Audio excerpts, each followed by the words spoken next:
कर्म योग भाग 2। महापुरुष जो जो आचरण करता है सामान्य व्यक्ति उसी का अनुसरण करते हैं। वह अपने अनुसरणीय कार्यों से जो पुरुष प्रस्तुत करता है संपूर्ण विश्व उसका अनुसरण करता है। हे प्रथापुत्र, तीनों लोकों में मेरे लिए कोई भी कर्म नियत नहीं है। ना मुझे किसी वस्तु का अभाव है और ना आवश्यकता ही है, तो भी मैं भी नियत कर्म करने में तत्पर रहता हूँ।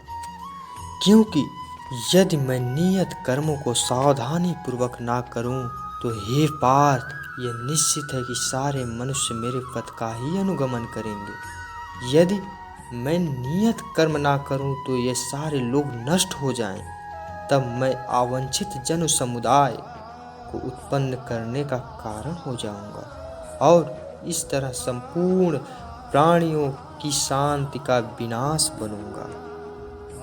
जिस प्रकार ज्ञानी जन फल की आसक्ति से कार्य करते हैं, उसी तरह विद्वान जनों को चाहिए कि वे लोगों को उचित पथ पर ले जाने के लिए अनासक्ति से रहकर कार्य करें।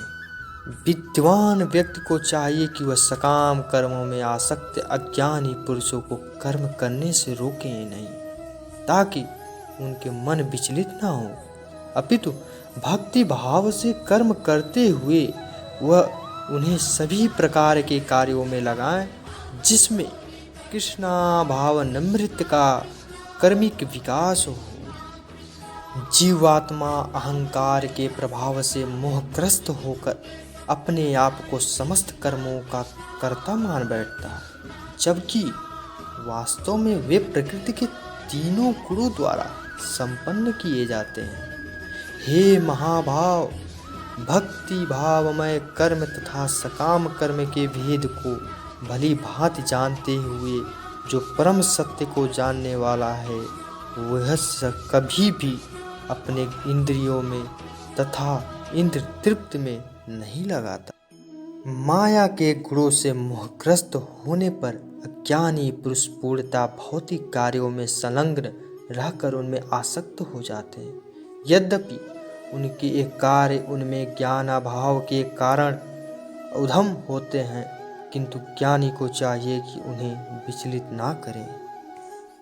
अतः हे अर्जुन, अपने सारे कार्यों को मुझ में समर्पित करके मेरे पूर्ण ज्ञान से युक्त होकर लाभ की आकांक्षा से रहित, स्वामित्व के किसी दावे के बिना तथा आलस्य से रहित होकर युद्ध करो। जो व्यक्ति मेरे आदेशों के अनुसार अपना कर्तव्य करते रहते हैं और ईर्ष्या रहित होकर इस उपदेश का सदापूर्वक पालन करते हैं, वे सकाम कर्मों के बंधन से मुक्त हो जाते हैं। किंतु जो ईर्ष्यावश इन उपदेशों की उपेक्षा करते हैं और इनका पालन नहीं करते, उन्हें समस्त ज्ञान से रहित, दिग्भ्रमित तथा सिद्धि के प्रयासों में नष्ट भ्रष्ट समझना चाहिए। ज्ञानी पुरुष भी अपनी प्रकृति के अनुसार कार्य करता है, क्योंकि सभी प्राणी तीन गुणों से प्राप्त अपनी प्रकृति का ही अनुसरण करते हैं। भला दमन से क्या हो सकता? प्रत्येक इंद्रिय तथा इसके विषय से संबंधित राग द्वेष को व्यवस्थित करने के नियम होते हैं। मनुष्य को ऐसे राग तथा द्वेष के वशीभूत नहीं होना चाहिए, क्योंकि ये आत्म साक्षात्कार के मार्ग अवरोधक है। अपने नियत कर्मों को दोषपूर्ण ढंग से संपन्न करना भी अन्य के कर्मों को भली भांति करने से श्रेष्ठकर है। स्वयं कर्मों को करते हुए मरना पराय कर्मों में प्रवृत्त होने की अपेक्षा श्रेष्ठतर है, क्योंकि अन्य किसी के मार्ग का अनुसरण भयावह होता है। अर्जुन ने कहा, हे विष्णुवंशी, मनुष्य न चाहते हुए भी पाप कर्मों के लिए प्रेरित क्यों होता है? ऐसा लगता है कि उसे बलपूर्वक उनमें लगाया जा रहा हो। श्री भगवान ने कहा, हे अर्जुन, इसका कारण रजोगुण के संपर्क से उत्पन्न काम है, जो बाद में क्रोध का रूप धारण करता है और जो इस संसार का सर्वभक्षी पापी शत्रु है।